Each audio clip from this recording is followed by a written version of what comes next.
TheJbeans.net. Located just outside Puerto Plata in the Dominican Republic, the Damajagua Waterfalls are a popular excursion site known for the series of natural rock slides and jumps that take visitors through freshwater pools carved into the surrounding hillside.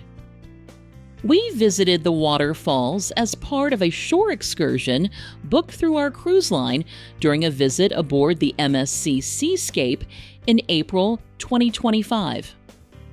In this video, we'll share our visit to the Damajagua Waterfalls, where we made the long, strenuous hike to the top before sliding and jumping our way back down through the natural water features. Just a quick note that if you enjoy this video, please give us a thumbs up or leave a comment. It really helps our channel. And consider subscribing so you get alerted when we add new videos. Puerto Plata is a port city on the northern coast of the Dominican Republic and is a popular stop for many Caribbean cruise itineraries.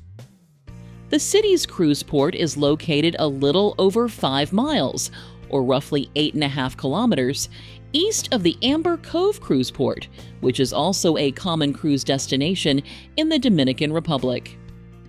The area is bordered by a small mountain just south of the city and is known for its access to outdoor adventure spots like the Damajagua Waterfalls. We booked our excursion through the cruise line a couple of months before our embarkation date because we knew the excursion was quite popular.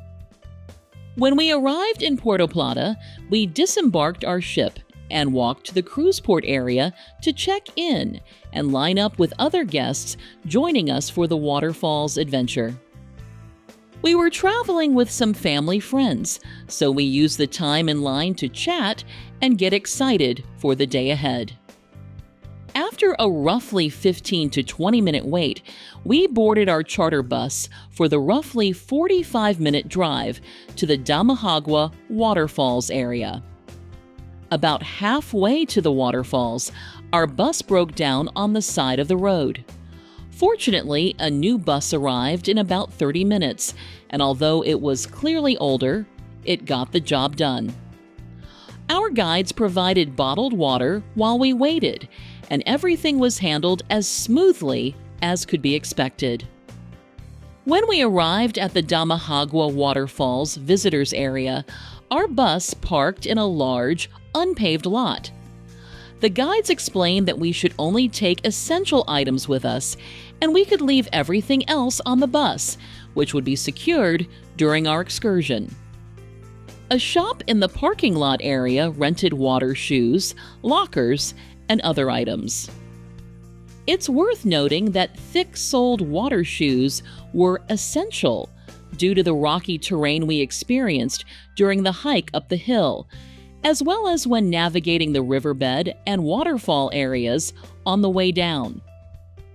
Wearing thin-soled shoes will cause extreme discomfort throughout the hike and water sections of the excursion, so make sure you pack accordingly or plan to rent shoes at the visitors area. From the parking lot, we entered the visitors area, which had a small gift shop for souvenirs and essentials, a small open-air restaurant, and restrooms. We then joined a couple other excursion groups to get our required life vests and helmets.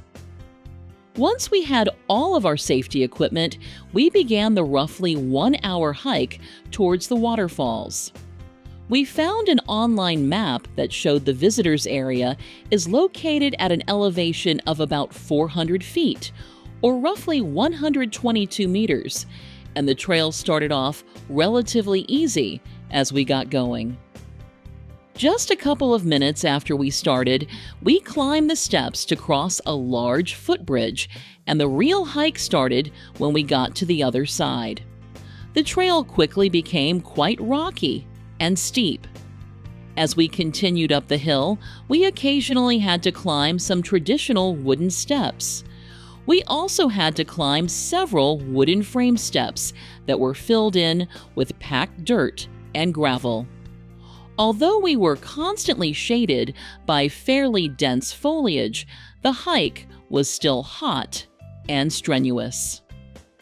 After about 20 minutes of hiking, we paused at the first rest stop, which was located at an elevation of 564 feet, or 172 meters.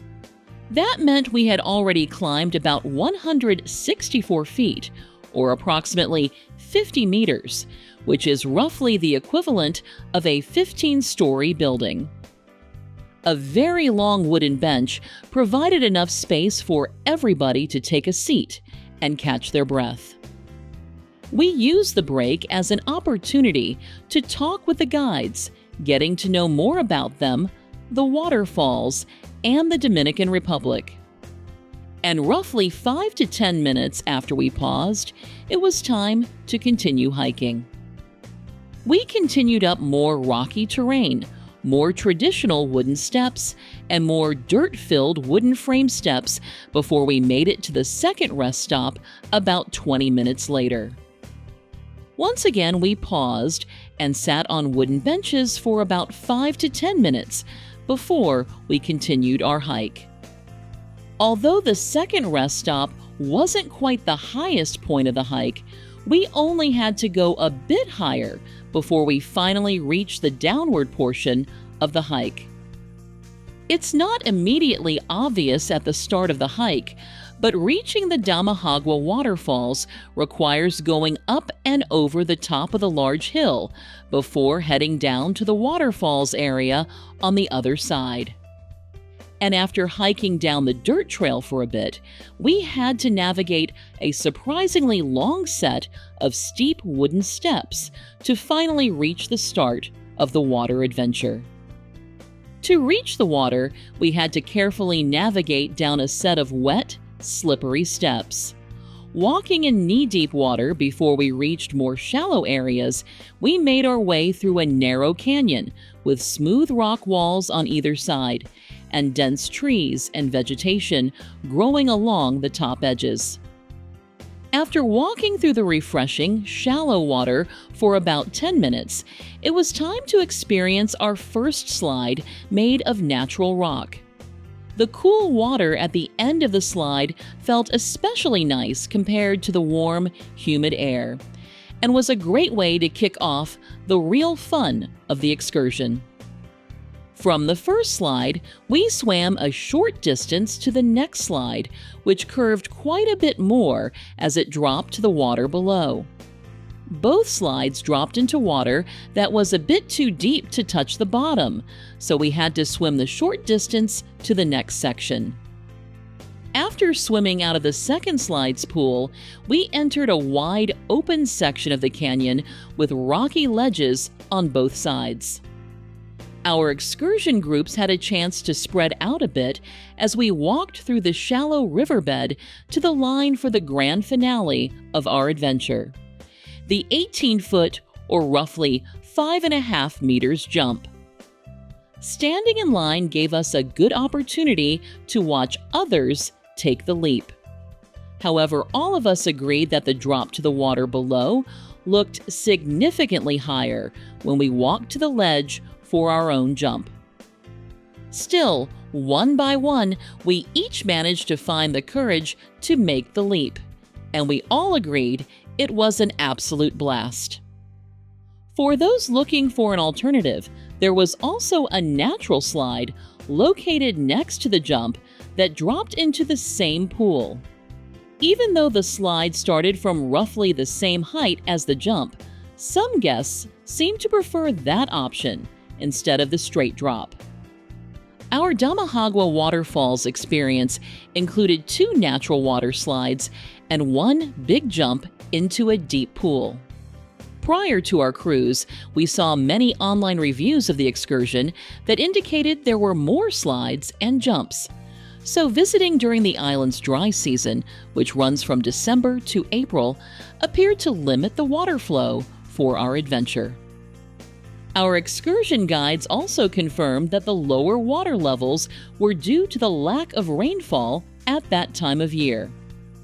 But everyone in our family's travel group still had a great time and said they would absolutely do the excursion again. Following the big jump, we continued walking along the rocky riverbed towards the visitors area. The water was only ankle deep in most places, and the terrain remained uneven and rugged. Eventually, we left the riverbed and followed a dirt trail back to the visitors area. Once we returned our helmets and life vests, we had a few minutes to finish drying off, and we were able to use the restrooms to change our clothes for the ride back to the cruise port area. Wrapping up our excursion, we retrieved our belongings from the older replacement bus and boarded a much more modern bus for the return ride to the port. In total, we spent about 5 hours on the excursion, including roughly 3 hours at the waterfalls area, where most of our time was spent hiking and doing the water activities. It's worth noting that later in the evening, MSC delivered a bottle of champagne and a selection of petit fours to apologize for the bus issues we experienced. While the issues were not a big deal, it was still a very nice gesture.